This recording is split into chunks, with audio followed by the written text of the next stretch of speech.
Ребята, всем привет! Очередное видео с острова Пхукет.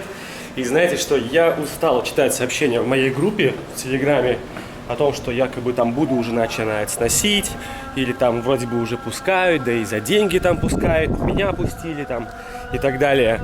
И знаете что, я все-таки решил, наверное, съездить и посмотреть. Несмотря на то, что мне осталось тут совсем чуть-чуть, буквально 3 часа до работы. Ну а на сегодня, ребят, едем на Большого Будду, посмотрим что да как. И надеюсь, что все решится, потому что не хотелось бы, чтобы Большой Будда был закрыт. И главная достопримечательность острова Пхукет оказалась в руинах. Погнали!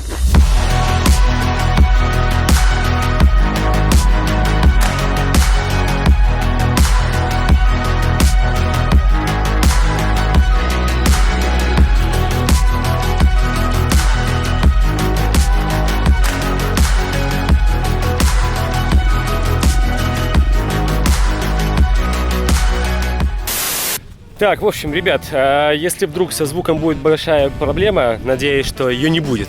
У меня полетел микрофон, как оказалось, я его достал из загашника, подключил, звук не пишет, думал, что грешит камера, но оказалось, что нет микрофон. Поэтому буквально пару выпусков будет с таким звуком, возможно, с ветром, а там мы проблему решим.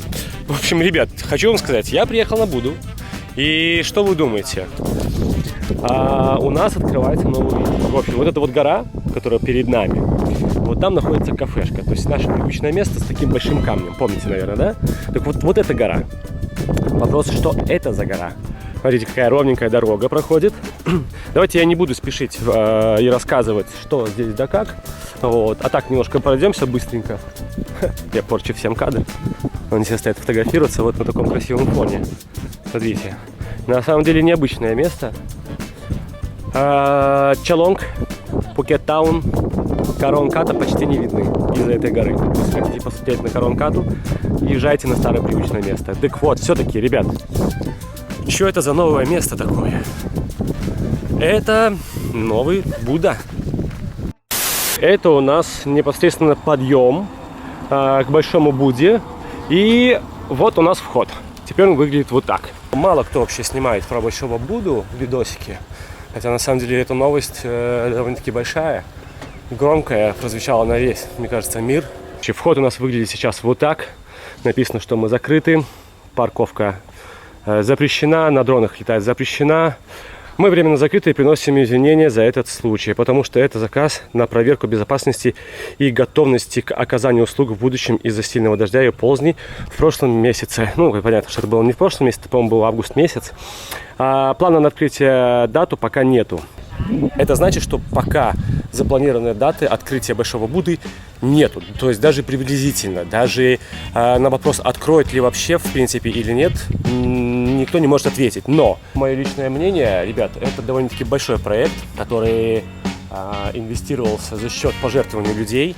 То есть это не королевство, не какие-то там фонды. Хотя, может быть, фонды частные помогали, но большинство построено за счет финансов людей. И я думаю, что все-таки, наверное, они решат этот вопрос и откроют, потому что это слишком грандиозный проект для того, чтобы его закрыли. Так вот, смотрите, ребят, на входе с левой стороны построили вот такое здание и въезд. Причем ворота здесь есть с опознавательными знаками, что здесь курить нельзя, и не только сигареты.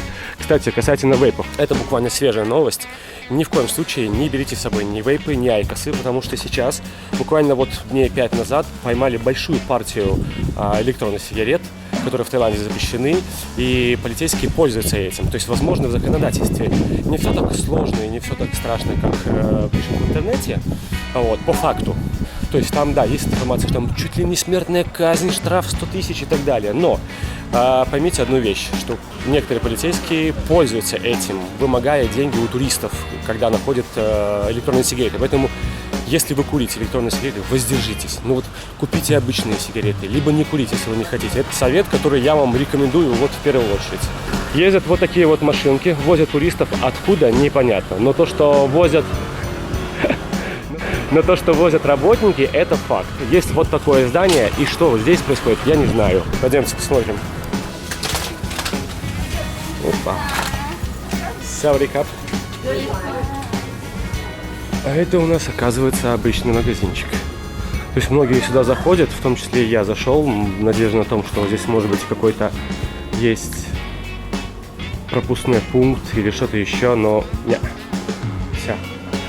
Нельзя попасть в Буди от слова совсем. Но я на этом как бы не оставляю. Возможно, есть какие-то другие способы, которые в Таиланде очень распространены за специальные билетики. Может быть, когда-нибудь потом попробуем все-таки забраться на Буду. Вот, потому что Будда, на котором нет ни одного человека, мы уже проходили в ковидное время. И будем надеяться.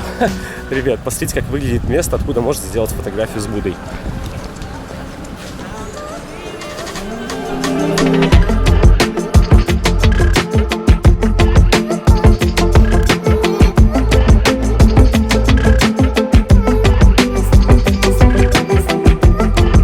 Когда ехал, я видел большое количество такси, я видел большое количество минивенов, пикапов с людьми. Я думал, куда же они возят. Ребят, вот, это вот теперь вот единственное место, которое можно посетить. Здесь можно вызвать такси, такси-сервис есть, магазин есть, место, где можно сделать фотографию с Буддой. Честно, мне немного смешно от этого, от места, которое вот выделили. Парковка для мотобайков. Парковочка, конечно, для байков маловато. Можно было бы сделать больше, но я думаю, что это будет все-таки временно. Сносят, будут, демонтируют и так далее, потому что многие об этом уже говорят в интернете. Точнее, спрашивают, но толковых ответов нету. Мы узнаем чуть позже. Теперь Большой Будда – это второстепенная, а первоначальная, конечно же, вот эта вот видовая, смотровая. 180 градусов. Реально свободно, 180 градусов. От Каты, я, возможно, думаю, что можно здесь было бы увидеть Кату, если бы вот здесь вот меньше джунглей было. Корон, Пукеттаун, Чалонг, пирс отсюда не виден. Вот с той горы, по-моему, будет пирс виден. Я предполагаю, что на этом проект не закончен, что здесь что-то еще будет. Мне кажется, будут достраивать. Эй, пес, как дела? Привет. Самые добрые животные, мне кажется, в Таиланде это собаки, да?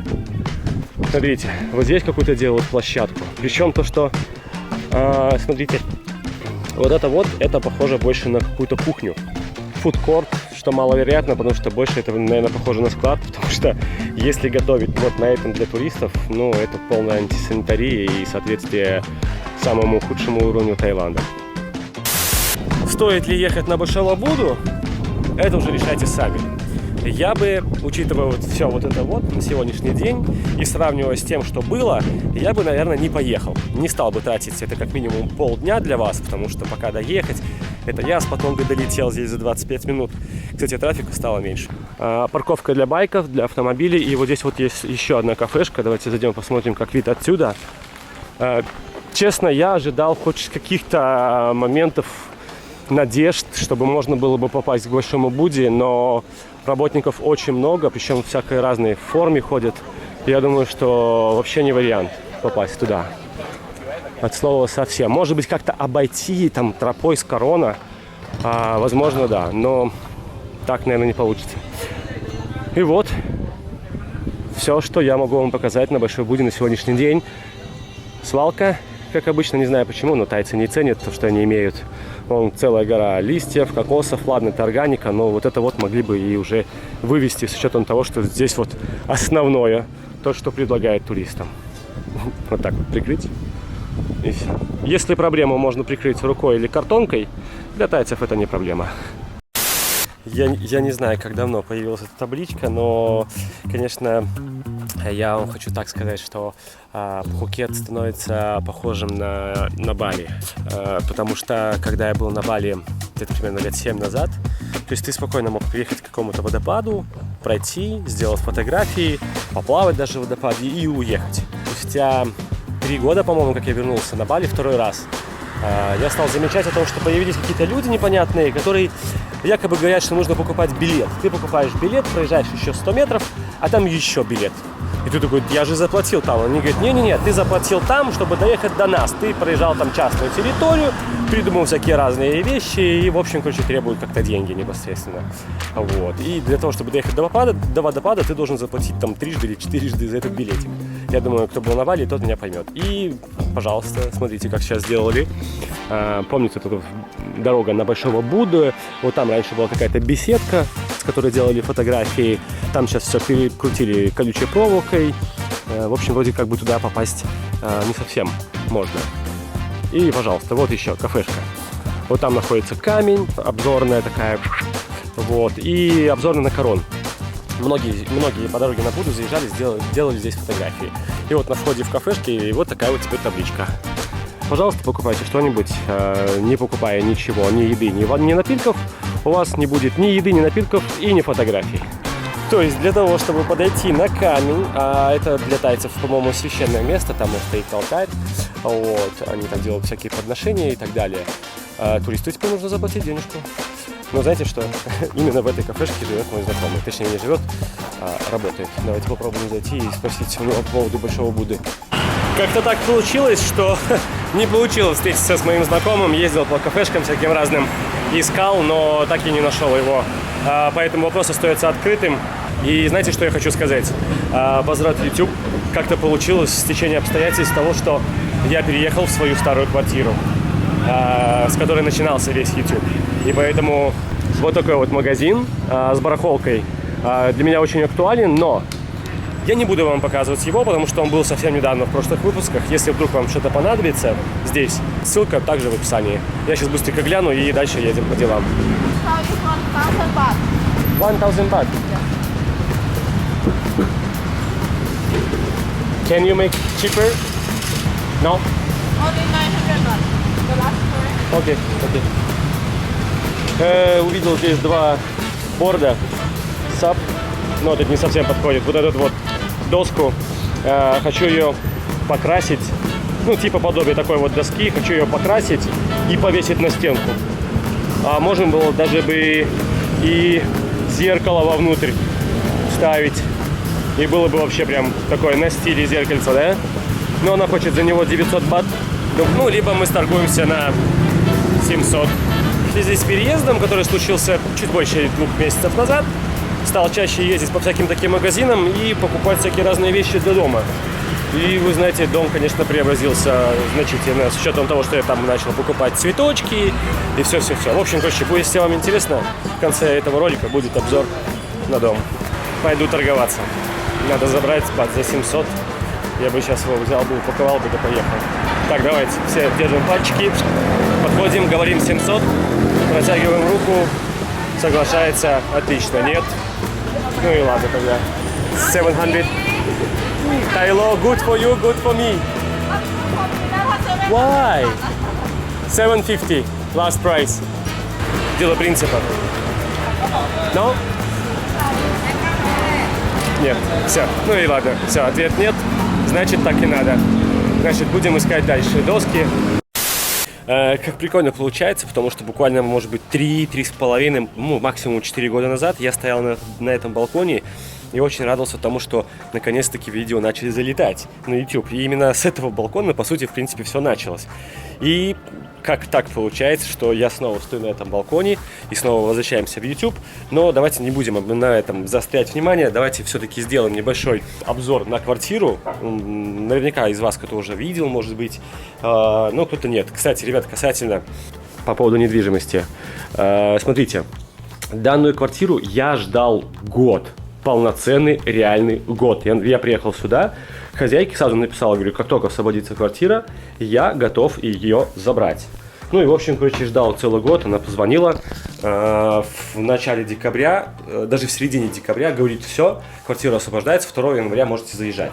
К чему вообще по поводу квартир? Ребят, недвижимость сейчас на Пхукете в среднем подорожала на 15-20% по аренде. Если раньше доступный декондо стоил там порядка 8 тысяч, 9 тысяч, сейчас 12-15, и это нормальная цена. Поэтому, если вы летите на Пхукет на долгий срок, подумайте о жилье заранее, посмотрите Facebook. Кстати, Facebook рекомендую. Почему? Потому что в Marketplace, в Facebook очень много сдают собственников. Есть агенты, конечно, есть собственники, тайцы. Если сдают русскоговорящие, проверяйте, потому что сейчас очень много обмана. Прям людей кидают, причем моих знакомых, риэлторов тоже кинули. И причем то, что Мой знакомый, на самом деле, он шарит во всей этой индустрии недвижимости, но при этом уловка была такая эксклюзивная, что даже он не мог подумать, что так может произойти. За данную квартиру я плачу 12 тысяч бат плюс коммуналка, но за эту квартиру 12 тысяч это очень-очень-очень выгодно сейчас. Хотя в ковид я платил за нее 9 тысяч. Помните, я вам говорил про цветы? Так вот, короче, вот эти вот все цветы, ладно, почти все, вот это куплено было в суперчипе за 270 бат, по-моему, или даже 170. Выросло прям огромное. Дерево спасли, вообще листьев не было. Сейчас хоть листики появились. Здесь еще вариант. Здесь это дерево подарили. Цветет уже, кстати, маленькими цветочками. Ну ладно, не об этом. Ребят, кухня. На кухне вообще почти ничего не было. Был только вот диван, стол был совершенно другой, голая кухня и шторы висели. Цветок. Поехал покупать стол, в итоге еще забрал цветок. Телевизор, PlayStation, ну, в общем, короче, ну и пальму тоже купил в магазине цветочном. Растет. Не знаю, может быть, это связано с тем, что я уже старею. Вот. Ну, в общем, короче, ребят, и небольшое одно такое включение касательно острова Пхукет. В пятницу произошло землетрясение в стране под названием Мьянма. Может быть, помните, Ту. Он как раз таки с Мьянмы. Надо будет ему написать, спросить, как там его родня и все остальное. А в Бангкоке тоже было землетрясение. Именно в эту пятницу мне много очень поступило сообщений, звонков, мол, типа, Вась, как там на Пхукете, все ли хорошо, тихо и так далее. Ребят, никакой паники здесь нету, все тихо, спокойно, ничего никого не трясет, никаких цунами, ничего такого не было, все крайне тихо и спокойно. Поэтому, если планируете ехать на Пхукет, ни в коем случае не вздумайте отказываться от поездки из-за этих всех новостей. Да, непосредственно в Бангкоке есть погибшие, мои соболезнования. В Мьянме есть погибшие, также мои соболезнования. Но на Пхукете, ребята, все тихо. Хотел бы сказать от себя по поводу тех блогеров, которые в интернете делают панику, наверное, наводят панику. Хаос, что типа, мол, будет ли цунами, показывают отлив, обычный отлив, нормальный отлив. Люди реально начинают паниковать, начинают переживать и все остальное. Поэтому, если вы делаете контент и вы решили хайпануть на этих новостях, бог вам судья. Ребят, видео подходит к концу. Постараюсь выкладывать как можно чаще видео, благо сейчас ситуация в Илюжине у меня стала намного лучше, намного стабильнее, и поэтому я сейчас даже могу выделять много свободного времени дневного для того, чтобы делать контент. Хочу заранее предупредить, что я не буду там выделываться там и все остальное. Дрона нету, микрофон со временем купим, поэтому как есть контент, так и будет. Надеюсь, будет чаще, и на этом будем делать акцент. Всем спасибо, всем пока.